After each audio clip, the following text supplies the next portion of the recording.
Bonjour à tous, c'est Enzo des critiques d'Enzo. Aujourd'hui, on va parler de Annette de Léos Carax. First time I fell in love. Woke up next to the girl and escaped fast and far. But Anne has changed me. What I see in her is obvious. What she sees in me,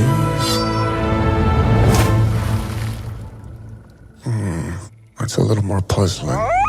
Effectivement, on va parler du film qui a fait l'ouverture du Festival de Cannes en 2021. On va parler d'Annette. L'UGC, à côté de chez moi, rediffusait ce film pour cette semaine de Festival de Cannes. Ils ont décidé de rediffuser ce film ce soir. Et je me suis dit, je ne l'ai pas vu en 2021 parce que le film me disait rien. J'étais au début de ma cinéphilie, à commencer à m'intéresser au cinéma. Et je pense que si je l'aurais vu à ce moment-là, je n'aurais pas du tout aimé. Et je le savais. Donc je me suis préservé de ça. Et là, il est diffusé. Je me suis dit, Enzo, c'est le moment d'aller le voir. C'est le moment d'aller voir qu'est-ce que ça donne. Et j'ai été le voir et j'ai adoré. On est sur 4, 4,5. Je me laisse un peu de temps pour mûrir sur le film. Vous savez, j'aime bien mûrir. Pour l'instant, je mets 4. Je mettrai sûrement 4,5 après parce que ça risque d'aller là-dessus. Mais j'ai besoin que mon idée sur ce film mûrisse.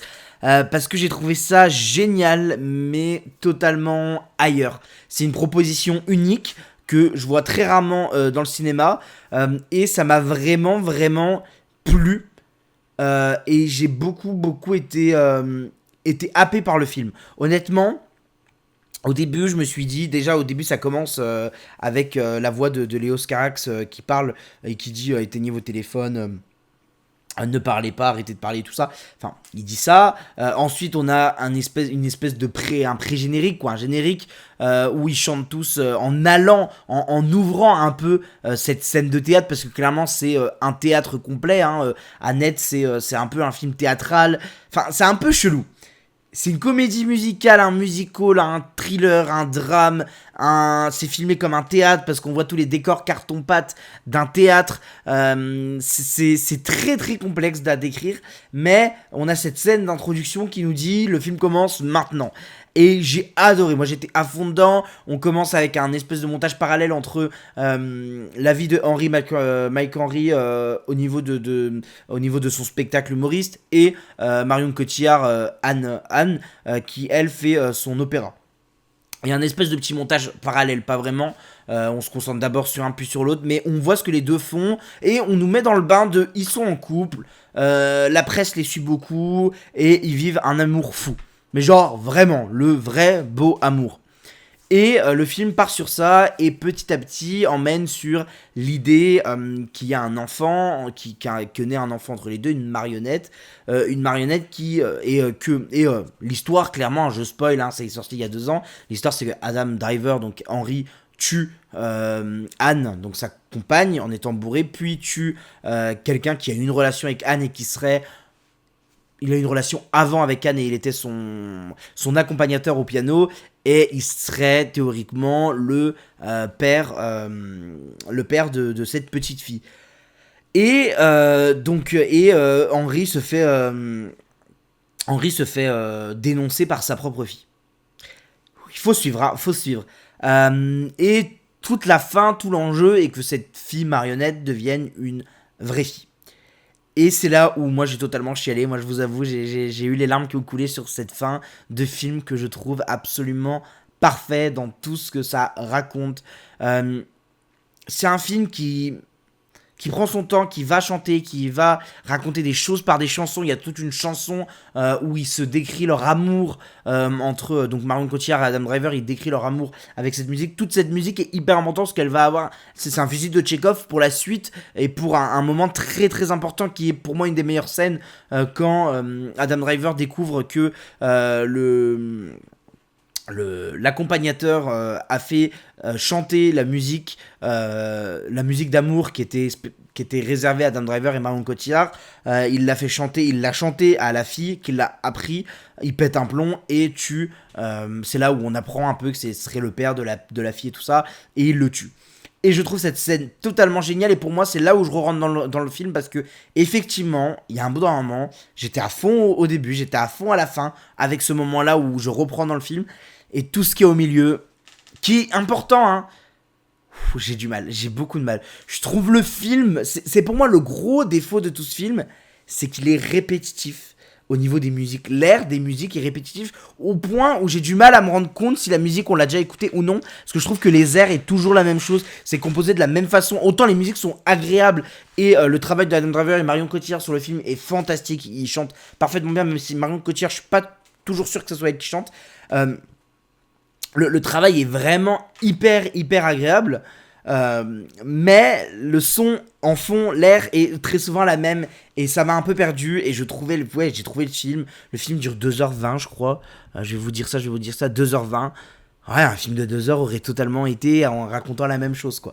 J'aurais peut-être préféré parce que j'ai trouvé ça un peu long et un peu mal timé au milieu. Mais après donc j'ai repris, comme je l'ai dit, je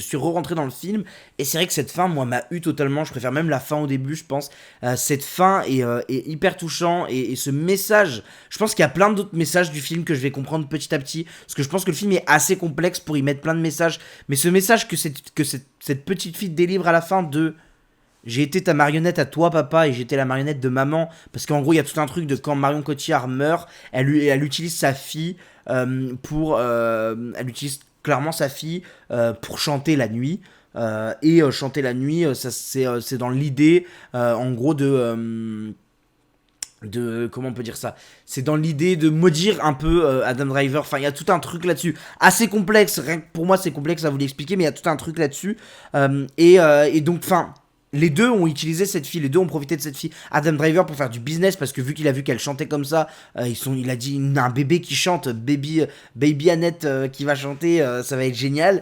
Et il a fait des spectacles, et il a gagné beaucoup de thunes comme ça. Il s'en est clairement, les deux parents ont clairement abusé de la fille en termes en termes d'emprise et en termes de profit quoi. Ils ont profité d'elle pour soit Marion Cotillard se venger de Adam Driver, ou Adam Driver pour se faire de la thune clairement, c'est ce qu'elle reproche. Et il y a cette métaphore de cette poupée, de cette marionnette qui devient un humain, et grâce à cette métaphore on comprend qu'elle n'est plus guidée, qu'elle n'est plus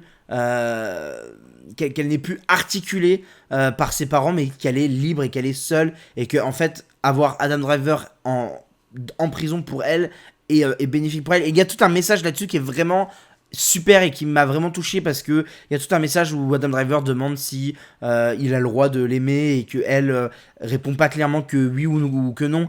Enfin il y a tout un truc là-dessus qui est vraiment joli. C'est un vrai amour entre deux personnes qui vire au drame, entre autres à cause de problèmes d'alcool, et enfin c'est beaucoup plus sombre que le film en lui-même qui est déjà hyper sombre, mais quand on y réfléchit, quand on remet tous les éléments, c'est vraiment beaucoup plus sombre, et c'est hyper complexe de vous l'expliquer parce que c'est un film unique en fait. Si vous l'avez vraiment pas vu, allez le voir, c'est un film unique en son genre. Je n'ai jamais vu un film aussi complexe. C'est un théâtre qui veut en plus faire de la musique qui est vraiment de qualité, qui raconte quelque chose de fou. Marion Cotillard et Adam Driver sont fantastiques dans ce film, mais vraiment. Et la réplique de fin, c'est ne me regardez plus. Ce qui dit clairement, on fait tomber le rideau. Il se met dans un coin, on voit plus sa tête, il dit ne me regardez plus, hop, tombé de rideau, fin de la pièce de théâtre. Et pour moi, tout le film est une espèce de pièce de théâtre qui est parfaitement agencée et qui est gérée par Adam Driver et Marion Cotillard à la perfection. Moi, surtout Adam Driver qui est là tout le long du film, là où Marion Cotillard est là une bonne grosse moitié, je pense. Mais enfin, non, c'est Annette, c'est passionnant. C'est vraiment passionnant. C'est compliqué à parler d'Annette. Mais j'ai vraiment été content de découvrir ce film qui est très touchant et beaucoup plus sombre. Je pense pas que c'est un film que je regarderai souvent, que je re-regarderai, honnêtement. Par contre, je pense que c'est un film dans 5-10 ans. Je pense que je me le referai, mon esprit, ma façon de voir le cinéma aura encore plus mûri, et je serai en mode ah ouais, le con il était vraiment fort. En plus il y a un nouveau film là de Léos Carax qui va sortir, qui est présenté au Festival de Cannes si je me trompe pas. Donc on est plutôt curieux de ce que ça va donner, et il faut absolument que je vois Holly Motors qui est je crois un de ses chefs-d'œuvre et que j'ai toujours pas vu. J'ai beaucoup entendu du bien sur Holy Motors, mais j'ai toujours pas vu, donc voilà. Mais en tout cas, je comprends mieux pourquoi ce film avait fait du bruit en 2021, je comprends mieux pourquoi ce réalisateur est très très réputé. Enfin, Adam Driver, je crois que c'est un des acteurs qui fait pour moi les meilleurs choix de carrière. C'est assez fou de voir Adam Driver où il va. Megalopolis, j'ai fait un TikTok pour parler de toute la débâcle qu'il y a actuellement sur Twitter, sur tout le film, donc n'hésitez pas à aller voir. Mais voilà, pour Annette, c'est une très très bonne expérience que je vous conseille d'avoir. L'avoir eu au cinéma pour moi était vraiment vraiment un avantage, malgré que j'avais très mal à la tête et que c'était rempli de musique, donc je vous avoue que ma tête a failli exploser, mais la beauté et la poésie de ce film a fait que j'ai beaucoup aimé, et je sais ce que je vais faire là. Je termine de faire la vidéo, je vais la monter, je vais vous la publier demain, et après je vais regarder des critiques pour voir comment les gens ont analysé le film, parce que je pense qu'il est plus intelligent que ce qu'il veut l'être ou ce qu'il veut le montrer. Je pense sincèrement qu'il y a plein de trucs à lire entre les lignes, à comprendre, et je suis très très curieux de voir ça. Donc voilà, si vous voulez mon avis sur les critiques à chaud, généralement c'est sur TikTok, et maintenant je vais même un peu plus parler de sujets d'actualité, comme j'ai pu parler avec de Megalopolis sur TikTok hier soir, parce que bon, bah c'était la débâcle là. En plus je vous avoue que c'est la semaine de Cannes, donc je vais beaucoup faire de ce genre de vidéos, donc n'hésitez pas à aller me suivre sur TikTok, sur Instagram, donc voilà, suivez-moi partout. Merci à vous, on se retrouve demain pour la critique de Mad Max 3, après-demain pour la critique de Mad Max 4, et ensuite ça sera le grand jour mercredi prochain pour la critique de Mad Max Furiosa. Merci à vous, on se retrouve très prochainement. Allez, ciao, bye.